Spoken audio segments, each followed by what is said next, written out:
মা জানো তো আজকে মিষ্টির দোকানে প্রথম দিনে একটা গন্ডগোল করে ফেলেছি। ওই কালাকাতে বেশি মিষ্টি দিয়ে ফেলেছি। উপোস করে আছি বলে চেখে দেখতে পারিনি, নাহলে আমি ঠিক বুঝতে পারতাম মা কিছু বেশি করেছি বা কম দিয়েছি কিনা।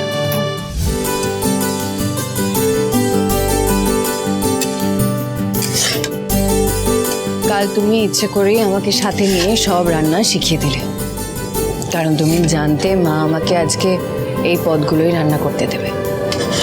আর আমি বোকার মতো ভাবছিলাম তোমার আমার দিকে কোনো হুঁশই নেই।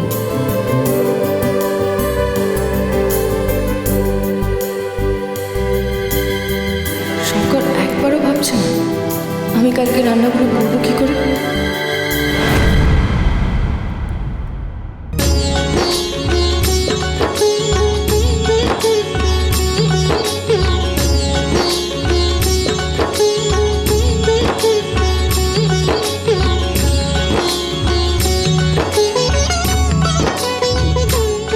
এবার মোচার পাতুরিটা বসিয়ে দিই।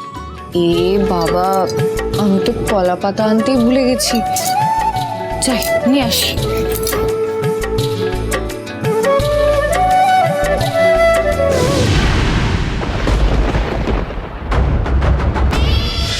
মেজ বৌমা, রান্না বান্না কত?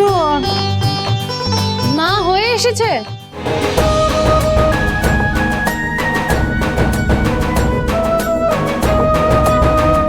চোখে দেখে তো ভালোই মনে হচ্ছে।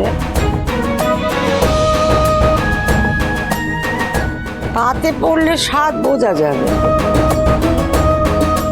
দেখো আবার সেদিনকে চায়ের মতো স্বাদ যেন না হয়, তাহলে পাড়ার লোকের কাছে আবার মান সম্মানে ঝামা ঘষে যাবে। কি শঙ্কর, তুই এখানে কি করছিস? না না মা, আসলে প্রসাদ খাওয়া হয়নি তো তাই।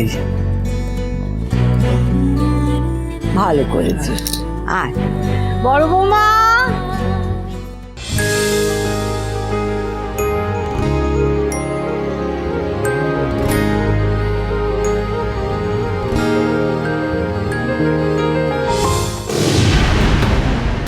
নুনের পাত্র ওটা দূরে রাখা কেন? ওইখানে নির্ঘাত নুন দিতে ভুলে গেছে। বড় বৌমা, বড় বৌমা। এই শঙ্কর, তুই ওদিকে দাঁড়িয়ে কি করছিস? সেদিকে আয়। হ্যাঁ মা, আসছি। মা জানো তো আজকে মিষ্টির দোকানে প্রথম দিনে একটা গন্ডগোল করে ফেলেছি। ওই কালাকাতে বেশি মিষ্টি দিয়ে ফেলেছি। উপোস করে আছি বলে চেখে দেখতে পারিনি, নাহলে আমি ঠিক বুঝতে পারতাম মা কিছু বেশি করেছি বা কম দিয়েছি কিনা। শঙ্কর এটা কেন বললো? আগের দিন শঙ্কর সব রান্না চেখে দেখেছিল,